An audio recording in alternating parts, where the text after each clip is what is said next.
আসসালামু আলাইকুম প্রিয় দর্শক, সবাইকে আমন্ত্রণ জানাচ্ছি এনটিভির আইন অধিকার অনুষ্ঠানে। আশা করছি সবাই খুব ভালো আছেন, সুস্থ আছেন। তো স্টুডিওতে আপনাদের সাথে আছি আমি আজকে সামিয়া ফেরদৌস, এবং আমার সাথে সবসময় মতো উপস্থিত আছেন আমার অনারেবল গেস্ট, আপনাদের সবার প্রিয় লয়ার, আমাদের কমিউনিটিতে যিনি দীর্ঘদিন যাবৎ সার্ভ করে আসছেন এজ লয়ার হিসেবে অনেক পপুলার দেশে বিদেশে সর্বত্র। সো আপনাদের সবার প্রিয় আইনজীবী barrister and solicitor Abu Mohammad Manzur Hasan Reza. তো প্রিয় দর্শক, কিছুক্ষণের মধ্যেই আমরা রেজা ভাইয়ের কাছে ফিরে যাব। তো তার আগে একটু বলে নিই যে অনুষ্ঠানের শুরুতেই আমরা কিছু লিগেল আপডেটস এবং ইমিগ্রেশন সংক্রান্ত বিভিন্ন বিষয় নিয়ে আলোচনা করি ব্যারিস্টার প্রেজের সাথে, এবং এছাড়া আপনারা ফোন কলের মাধ্যমে ওনার সাথে কথা বলতে পারেন। ইমিগ্রেশন নিয়ে যে কোনো কোয়েশ্চেন থাকলে আপনারা আমাদেরকে বলতে পারেন। তো আপনাদের যদি কোনো কোয়েরিজ থাকে দর্শক, আপনারা টিভি স্ক্রিনে যে নাম্বার দেখছেন এই নাম্বারে আপনারা ফোন করেন, কথা বলতে পারেন। তো আজকে আমরা রেজা ভাইয়ের কাছ থেকে ইমিগ্রেশন ছাড়াও ব্রেক্সিট নিয়ে বিভিন্ন ইস্যু নিয়ে আমরা আলোচনা করব। তো চলে যাচ্ছি ব্যারিস্টার প্রেজা, লেটস ওয়েলকাম হিম। আসসালামু আলাইকুম রেজা ভাই। কেমন আছেন আপনি? জি আমি ভালো আছি, আপনি কেমন নতুন আছেন? বর্ষে নতুন বছর আপনার কি, আপনার নিউ ইয়ার রেজলিউশন কি? অনেক রেজা ভাই, বলতে গেলে পুরো অনুষ্ঠান শেষ হয়ে যাবে। সাংঘাতিক ব্যাপার। So it's gonna be crazy ইয়ার আমার জন্য হবে। আপনার কি রেজলিউশন আছে? একটু অবশ্যই আমার পেশাগত ব্যাপারে বেশ কিছু চিন্তা ভাবনা আছে। আমরা বার্মিংহাম, আমাদের নতুন অফিস চলছে, সেটাকে আরো ডেভেলপ করার ইচ্ছা আছে আল্লাহর রহমতে। আমরা তো লিগাল এড পেয়েছি, আপনি জানেন, দুটো অফিসই আমাদের বার্মিংহাম লন্ডন দু অফিসে আমাদের লিগাল এড আছে অ্যাসাইলাম ইমিগ্রেশনে। তো আমরা এগুলো নিয়ে আমরা ডেভেলপ করব। এবছর আমরা বেশ কিছু আমাদের প্ল্যান আছে যে আমরা অনেক ক্ষেত্রে হোম অফিসকে আমরা চ্যালেঞ্জ করব, বিশেষ করে যে অ্যাসাইলামের ক্ষেত্রে যে ডিলে হচ্ছে এটাকে আমরা চ্যালেঞ্জ করব। আপনি জানেন যে আমরা এমনিতেই এই যে বাংলাদেশে যারা গে কমিউনিটি আছে তাদের যে সাফারিংসের উপর আমরা অলমোস্ট একটা কান্ট্রি গাইডেন্স, একটা কেসের মতো একটা আমরা করেছি, যেটা আমি বলেছিলাম যে আমরা গত ডিসেম্বর এটার পরে হিয়ারিং হয়েছে। সেটার পরে যদি কোনো পজিটিভ কোনো রেজাল্ট আসে সেখান থেকে হয়তো অনেকেই বেনিফিটেড হবেন, বা পজিটিভ বা নেগেটিভ যেটাই হোক, এটা এক্ষেত্রে একটা ল্যান্ডমার্ক কেস হবে। আমরা কন্টিনিউ করতে চাচ্ছি, আমরা যেভাবে ভালনারেবল ক্লায়েন্টের জন্য আমরা ফাইট করি, ইনশাল্লাহ এবছরও সেটা জারি থাকবে। জি, আপনি আপনার কথা বলছিলেন, দেখেন মঙ্গলবারে ব্রেক্সিটের উপরে কিন্তু পার্লামেন্টে গুরুত্বপূর্ণ ভোট আসছে। মনে করা হচ্ছে যে এই ভোটে টেরেসা মে পরাজিত হবেন। গতকাল পর্যন্ত আমরা যতটুকু জানি যে 200 মতো ভোটের ব্যবধানে তিনি পরাজিত হবেন। এবং টেরেসা মে এখন বিরুদ্ধ পার্টি লেবারের অনেক ট্রেড ইউনিয়ন লিডারদের সাথে টেলিফোনে আলাপ করছেন তাকে সমর্থন দেওয়ার জন্য। তার মানে এটা একটা ডেসপারেট অ্যাটেম্প যে তার নিজের দলের চাইতে তার এখন বাইরের দলের কাছ থেকে সাপোর্ট নেওয়ার জন্য চেষ্টা করতে হচ্ছে। আবার মনে করা হচ্ছে যে 29শে মার্চে যে একটা প্ল্যান আছে বেরিয়ে যাওয়া, সেটা কিন্তু ডিলে হতে পারে। এমন হতে পারে তারা হয়তো আরও সময় চাইতে পারে। এদিকে জিমি করবিন কিন্তু তিনি পুশ করছেন যে আবার একটা নতুন নির্বাচন দেওয়া হোক। আবার টেরেসা মে নিজের নেতৃত্বও কিন্তু হুমকির সম্মুখীন। সব মিলিয়ে এই মুহূর্তে ব্রেক্সিট একটু অনিশ্চিত হয়ে যাচ্ছে। অনেকে আবার বলেছে একটা সেকেন্ড রেফারেন্ডাম হওয়া উচিত। তো জানি না আমরা কী হবে, বাট আমরা মোটামুটি হয়তো আগামী সপ্তাহে একটা আইডিয়া করতে পারবো যে কোন দিকে আমরা যাচ্ছি। তো ফলে ব্রেক্সিট যদি না হয় তাহলে যে আমরা ব্রেক্সিট নিয়ে যে আপডেটগুলো দিলাম সেগুলো তো আর কোনো কাজে আসবে না। দেখা যাক কি হয় না হয়। দ্বিতীয় যে বিষয়টা সেটা হচ্ছে যে ওই ইমিগ্রেশন হেলথ সার্চার্জ কিন্তু বেড়ে গেছে, এখন ডবল হয়ে গেছে। যারা আগে একটা এফআরআরপি অ্যাপ্লিকেশনে 500 পাউন্ড দিতেন, তাদের এখন ফি দাঁড়াচ্ছে গিয়ে এই হেলথ চার্জ ফি দাঁড়াচ্ছে 1000 টাকা, 1000 পাউন্ড। এটা অনেকের জন্য একটা বড় খরচ। এভাবেই কিন্তু এটা চলবে। অনেক ধন্যবাদ রাজ ভাই। আমি একটু দেখে নিই যে আমাদের ক্লায়েন্ট আছেন কিনা লাইনে। দেখি আমাদের কোনো দর্শক আমাদের সাথে কথা বলতে চাচ্ছেন। হ্যালো, আসসালামু আলাইকুম। ওয়ালাইকুম সালাম। নয়া বছর মুবারকবাদ। থ্যাংক ইউ কলার। আচ্ছা, আমি একটা জিনিস জানতে চেয়েছিলাম। জি বলো। আমাদের এইটা তো আইনীয় অধিকারী। জি জি, আইন অধিকার, আইন অথবা অধিকার। আমি তো অনেকটা প্রোগ্রাম দেখি এইভাবে, কিন্তু আমি একটা প্রোগ্রাম আপনারা নিয়ে আসেন না এইভাবে, যাতে আমাদের যে টাওয়ার হান্ড্রেডের ভিতরে অনেক লোক আছে যারা মানে হাউসিং বেনিফিট, কাউন্সিল ট্যাক্স বেনিফিটের উপরে ওরা মানে হারিয়ে যাচ্ছে। অনেকটা প্রবলেম আছে মানুষ। যে আমরা কিন্তু কখনো কখনো আমরা হাউজিং বা অন্য অন্য বিষয়ে কিন্তু আমরা মাঝে মধ্যে আলাপ করে থাকি, কিন্তু যেহেতু আমাদের কমিউনিটির আমরা দেখতে পেরেছি গত 10-12 বছর ধরে এই প্র্যাকটিসটা করার মানে এই ধরনের প্রোগ্রাম করা থেকে যে আমাদের কমিউনিটির সবচেয়ে বেশি সমস্যাগুলোর মধ্যে অন্যতম সমস্যা হচ্ছে ইমিগ্রেশন সমস্যা। আমরা কিন্তু এই প্রোগ্রাম থেকে ফ্যামিলি ম্যাটার এমনকি ক্রিমিনাল ম্যাটারেও কিন্তু আমরা হেল্প করেছি বা অ্যাডভাইস করেছি। যদি এরকম ডিমান্ড থাকে যে আমাদের হাউজিং বা কাউন্সিল ট্যাক্সের উপরে অনেক বেশি ডিমান্ড থেকে থাকে, সেক্ষেত্রেও আমরা হয়তো বিশেষ অনুষ্ঠান করতে পারি যদি ওই ধরনের দাবি দাওয়া আসে। জি যে ওই না ওইটাই সরি আমি এইটাই বলতেছি, জি বলতে চেয়েছিলাম যে যদি এই এই এই ব্যাপারে এই অনেকটা প্রোগ্রাম আছে এই যে হোম অফিসের ব্যাপারে দিয়ে, এটা তো সুন্দর ব্যাপার, আপনারা তো সুন্দর সুন্দর প্রোগ্রাম করতেছেন, কিন্তু মূলত আমরা যে এই মানে ধরেন বাচ্চা আছে, ছেলেমেয়েরা আছে, মা বাপের সাথে থাকে বা কাম কাজ করতেছে, অনেক সময় দেখা যাচ্ছে যে হাউসিং বেনিফিটে, কাউন্সিল ট্যাক্স বেনিফিটে অথবা ওই অনেক দিক দিয়ে মানে ইভেন কি যদি আমার এক্সপিরিয়েন্স আমি বলতেছি, আমি মানে একটা কেস নিয়ে আমি অনেক জায়গাতে গিয়েছি, কিন্তু সবাই শুধু নিজের চামড়া বাঁচাইতেছে, ল সেন্টার বলছে কিন্তু কাজ করতেছে না। মানে শুধু আমি নয়, আরো অনেক অনেক মানুষ আছে বাউন্ড হয়ে, সে ভিকটিম, আইনের ভিকটিম, মানে হাউসিং বেনিফিটের যে অফিসাররা আছে এদের ভিকটিম। এই যে আমাদের এই সিটিজেন অ্যাডভাইস দিয়েছে সিএবি, ওদের কাছে গেলে ওরা বলে না ওরাই ঠিক আছে, কিন্তু আইন বলে একটা, ওরা কাজ করে আর একটা। আপনি যেটা করতে পারেন দেখেন, এখানে কোনো কোনো ল ফার্ম আছে যাদের কমিউনিটি লিগাল এড আছে, যাদের কমিউনিটি লিগাল এড আছে তারা কিন্তু আপনাকে লিগাল এডের মাধ্যমে এসব ব্যাপারে হেল্প করতে পারবে। সেক্ষেত্রে তারা কিন্তু আপনার জন্য ফাইট করবে, সেটা ল সেন্টার নয়, তারা এমনি প্রাইভেট লয়ার, যেমন আমাদের যেমন ইমিগ্রেশন আসামে লিগাল এড আছে, কিছু কিছু সলিসিটার আছে যাদের এই কমিউনিটি লিগাল এড আছে, তাদের কাছে গেলে তারা আপনাকে হাউজিংয়ের ব্যাপারে তারা ফাইট করতে পারবে আপনাদের কেসের ব্যাপারে। না আমি বলছিলাম যে আপনারা যে এইভাবে মানে প্রোগ্রামটা নিয়ে আসেন, জি কিন্তু সুন্দর প্রোগ্রাম আপনারা নিয়ে আসছেন, শুধু সবসময় দেখা যায় যে অনেক ব্যারিস্টার হল আছেন, সবাই নিয়ে আসে শুধু ইমিগ্রেশন, আমরা যে লোকাল লোকাল মানে আইনের ভিতর দিয়ে কোনো কিছু নিয়ে আসলে তো আমরা অনেক খুশি হইতাম।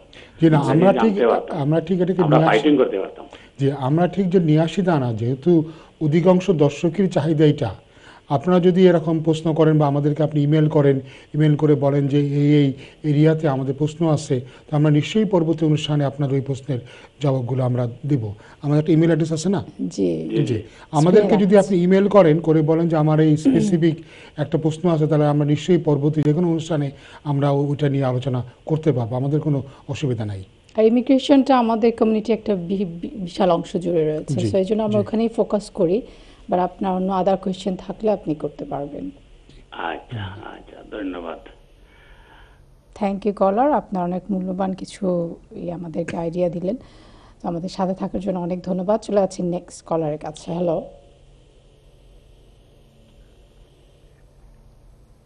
হ্যালো হ্যালো হ্যালো হ্যালো, আসসালামু আলাইকুম। ওয়ালাইকুম আসসালাম। জি আমি আমার ব্যারিস্টার স্যারের কাছে একটা প্রশ্ন ব্রেক্সিট প্রসঙ্গে।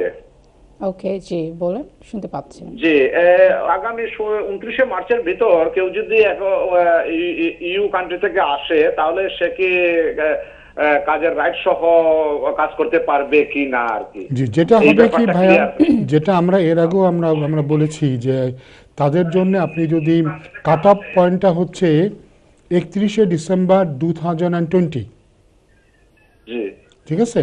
তো 31শে ডিসেম্বর 2020-তে আপনার কি স্ট্যাটাস আছে এই দেশে সেটার পরে ডিপেন্ড করবে। যদি তখন আপনি টিটি রাইট এক্সারসাইজ করেন এবং 5 বছর যদি এদেশে হয়ে থাকে, এমনকি ওই সময় টিটি রাইট এক্সারসাইজ না করলেও যদি 5 বছর আপনি এদেশে আছেন এবং আপনি ইউ নাগরিক এবং আপনার কোনো ক্রিমিনাল রেকর্ড নয়, তাহলে 31শে ডিসেম্বর 2020-এ ওই সময়কার আইন অনুযায়ী তখন আপনি সেটেল স্ট্যাটাস পাবেন। আর ওই সময় যদি আপনার 5 বছর না হয়ে থাকে তবে আপনি প্রি সেটেল স্ট্যাটাস পাবেন। জি জি, তো ফলে যদি কেউ এর মধ্যে আসার পরপরই যদি সে কাজ শুরু করে দেয়, যদি সে অ্যাপ্লাই করে, তবে সে অবশ্যই তার প্রি সেটেল স্ট্যাটাস সে পাবে। জি জি জি, ওকে, অনেক ধন্যবাদ আপনাকে। থ্যাংক ইউ দর্শক। নেক্সট কলার কাছে আছি, কে আছেন? হ্যালো।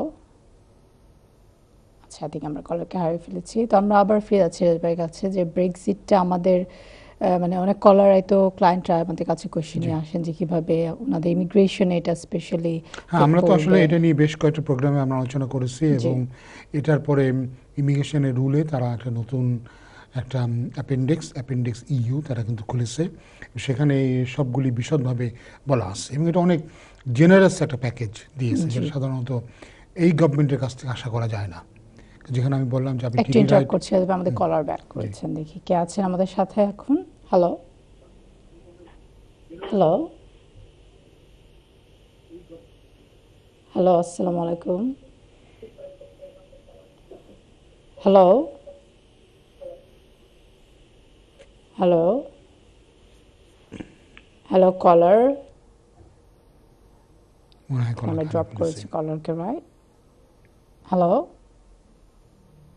ওকে, আবার আমরা রাজ ভাই কাছে ফিরে যাচ্ছি। জি রাজ ভাই, প্লিজ কন্টিনিউ। জি, সেটাই, যে এটা এত জেনারেল যে আপনাকে এখানে কাজ করাও লাগছে না, শুধু আপনি ইউ নাগরিক এটা প্রমাণ করলে এবং কতটা টাইম এখানে আসছে সেটা প্রমাণ করতে পারলে, ক্রিমিনাল রেকর্ড না থাকলেই আপনি বেনিফিট পাচ্ছেন। কিন্তু আমি যেটা বললাম আজ কমিশন শুরুতে, যে যদি ব্রেক্সিটটা কোনো কারণে না হয় বা ডিলে হয়, তাহলে হয়তো বা এই সমস্ত প্রভিশন হয়তো এফেক্টেড হবে। তো ফলে আমরা একটা আনসার্টেন ফিউচারের মধ্যে দিয়ে আমরা চলছি, আমরা জানি না যে কি করতে যাচ্ছে। জি, আমরা একটু আমাদের কলারকে ব্যাক করেছেন। হ্যালো হ্যালো, আসসালামু আলাইকুম। ওয়ালাইকুম সালাম। স্টুডিওতে একটু দিবেন লাইনে। জি, আপনি লাইভ কথা বলছেন, প্রশ্ন করুন। হ্যালো হ্যালো জি দর্শক, আপনি আমাদের সাথে অনিয়ারে আছেন, আপনি প্রশ্ন করুন। হ্যালো, আসসালামু আলাইকুম। আমি বেসিক সম্বন্ধে একটা প্রশ্ন করতে চাই। জি জি বলুন। ওই যে 29 একটু আগে যে বললেন 31 ডিসেম্বর 2020 পর্যন্ত ইউরোপীয় ইউনিয়নের নাগরিকের যে রাইট আছে, আমি বলতে চাচ্ছি যদি নো ডিল হয়ে ব্রেক্সিট হয়ে যায়, তাহলে ওই 31 ডিসেম্বর 20 পর্যন্ত যে রাইট গুলো আছে এগুলো থাকবে কি থাকবে না? এটার সাথে নো ডিলের বা ডিলের কোনো সম্পর্ক নাই। এটার সাথে এটা কোনো সম্পর্ক নাই। নো ডিলটা হচ্ছে অদূর ভবিষ্যতে ব্রিটিশ গভর্নমেন্টের সাথে, ব্রিটিশ বা ইউনাইটেড কিংডমের সাথে অন্যান্য কান্ট্রিগুলির কি সম্পর্ক হবে সেটা। এর সাথে ব্রেক্সিটের কোনো সম্পর্ক নাই। যারা দেশে আসবে সম্পর্ক নাই। যারা অলরেডি বেনিফিট পাবেন, ইউ যারা নাগরিক অলরেডি দেশে আছেন বা এর মধ্যে আসবেন 31শে ডিসেম্বরের ভিতরে, তারা এই রাইটগুলি তারা পাবেন। আচ্ছা। আর যেটা আপনি যেটা বললেন যে ডিলিং এর সাথে হবে কি অদূর ভবিষ্যতে যদি ব্রিটেন থেকে কেউ কোনো দেশে যায় বা কোনো দেশ থেকে ব্রিটেনে আসে, তখন তাদের সম্পর্কটা কীভাবে রেগুলেটেড হবে। তারপর যেমন ধরেন এই যে আমরা যেটা বলি ইউরোপিয়ান ইউনিয়নের লর সবচেয়ে যেটা বড়টা কি, freedom of movement, freedom of goods, freedom of human being, যে মানুষ এবং পণ্যের আসা যাওয়ার পরে এটা যে নির্ভর করে, সেটার নিয়ে বিভিন্ন ধরনের নেগোসিয়েশন আছে, ফ্রি মার্কেট আছে। আজকে যেমন আপনি এদেশে বহু ইউরোপিয়ান প্রোডাক্ট আপনি কেনেন, যার পরে আপনাকে কোনো কাস্টমস, কোনো ট্যাক্স দিতে হয় না। হয়তো বা পরবর্তীকালে যদি কোনো নেগোসিয়েশন না হয়, তবে দেখা যাবে যেমন আজকে আপনি এখানে বসে পোলিশ শার্ট কেনেন, ইটালিয়ান শু কেনেন, এগুলোর পরে তখন হয়তো ট্যাক্স আপনার ধার্য হয়ে যাবে। হয়তো আপনি আলু কেনেন, সেটা পরে ট্যাক্স ধার্য হয়ে যাবে। তো এরকম নানা ধরনের সুবিধা অসুবিধা আছে। তো সেগুলি নিয়ে তাদেরকে নেগোশিয়েট করতে হবে, এবং যেটা হচ্ছে যে হয়তো বা তাদেরকে বাইলেটারাল নেগোসিয়েশন হবে। দ্যাট মিনস তো কোনো যেটা সমস্ত কান্ট্রিদের সাথে ইউনিফাইড বা ইউনাইটেড কোনো নেগোসিয়েশন না হয়ে কান্ট্রি টু কান্ট্রি হয়তো ইন্ডিভিজুয়ালি নেগোসিয়েশন হবে, বাইপার্টাইট। কেউ বলছেন যে এই যে খসড়া চুক্তিটা হয়েছে, খসড়া চুক্তির সাথে যারা এদেশে অলরেডি আছেন তাদের কোনো সম্পর্ক নাই। না, কেউ বলতেছেন যে খসড়া যে চুক্তিটা হয়েছে, এই চুক্তির অধীনে যে ওই মানে যে চুক্তিটা হয়েছে, এই চুক্তির অধীনে ইউরোপীয় ইউনিয়নের মানুষের যে 2020-এর 31 ডিসেম্বর পর্যন্ত যে রাইট গুলা দেওয়া আছে, যদি এই চুক্তিটা ব্রিটিশ পার্লামেন্টে পাস না হয়, তাহলে ওইগুলার কোনো বৈধতা থাকবে না। না না না, এটা না, এটা যিনি বলেছেন তিনি হয়তো আপনাকে ঠিকমতো বলতে পারেননি। ধরুন ব্রিটিশ পার্লামেন্ট যদি এই আইনটাকে না পাস করে, তাহলে কি হবে? তাহলে ব্রিটেন অনেক অনেক ঝামেলার মধ্যে পড়বে, হয়তো বা তারা হয়তো কোনো ডিল ছাড়া তাদের হয়তো বেরিয়ে আসতে হবে। হোয়াট এভার আসুক, যদি তারা বেরিয়ে আসে, ব্রেক্সিট হয়ে যায়, তাহলে এই যে প্রভিশনটা তারা দিয়েছে এটা কার্যকরী হবে। যদি ব্রেক্সিট না হয়, ব্রিটেন যদি আদৌ ইউরোপিয়ান ইউনিয়ন থেকে আর বের না হয়ে আসে, ব্রিটেন যদি তাদের মাইন্ড চেঞ্জ করে, তারা যদি আবার বলে যে আমরা যে আর্টিকেল 50 আমরা টিপ দিয়েছি, ট্রিগার করেছি, আমরা আবার এটাকে উইথড্র করে নিলাম, তাহলে কি হবে? তখন সেক্ষেত্রে তো আর ব্রেক্সিট হবে না। ফলে দেখেন, ফলে ওইটার সাথে কিন্তু এটার কোনো সম্পর্ক না। তখন যদি তারা ব্রেক্সিট না হয়, তাহলে পুরনো যে ফ্রিডম অফ মুভমেন্ট আছে সেটা চলবে। আচ্ছা, ওকে ওকে ওকে, ধন্যবাদ ধন্যবাদ। থ্যাংক ইউ কলার, আমাদের সাথে থাকার জন্য। থ্যাংক ইউ রাজু ভাই। তো চলে যাচ্ছি নেক্সট কলার কাছে। কে আছেন? ওকে, সো আই থিঙ্ক আমরা কলারকে ড্রপ করেছি, আবার রাজু ভাইয়ের কাছে ফিরে যাচ্ছি। তো রাজু ভাই, দেখতে পাচ্ছেন আমাদের অনেক কোয়েশ্চেন আসতেছে ব্রেক্সিট নিয়ে, কারণ কারণ তারা এখানে আজকে সকালেও আমি দেখলাম যে বেশ ডিবেট হচ্ছিল।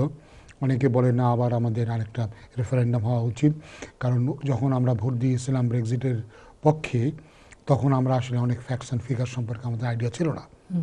তো অনেকে মনে করে যদি একটা সেকেন্ড রেফারেন্ডাম হয়, সেক্ষেত্রে হয়তো যারা রিমেন তাদের হয়তো পালাটা ভারী হবে। তো এই ক্ষেত্রে যারা এক্সিটের পক্ষে, তাদের কিন্তু যারা লিভের পক্ষে, তারা বলবে না না, একবার তো জনগণ তাদের মতামত দিয়ে দিয়েছে, তাহলে কেন আবার আরেকবার মতামতের কেন দরকার? কারণ তাহলে আগে যে মতামত দেওয়া হলো, সেই মতামতের প্রতি আমরা শ্রদ্ধাশীল হব না কেন? এটা নিয়ে কিন্তু ভালোই ডিবেট আছে। দেখা যাক আমরা মঙ্গলবারে কি হয়, তারপরে অনেক কিছু নির্ভর করবে। জি, থ্যাংক ইউ রাজু ভাই। প্রিয় দর্শক, আমরা আবার আপনাদের মাঝে কিছুক্ষণের মধ্যে ফিরে আসবো। আমরা একটা শর্ট ব্রেকে যাচ্ছি, দেখা হবে বিরতি পরে।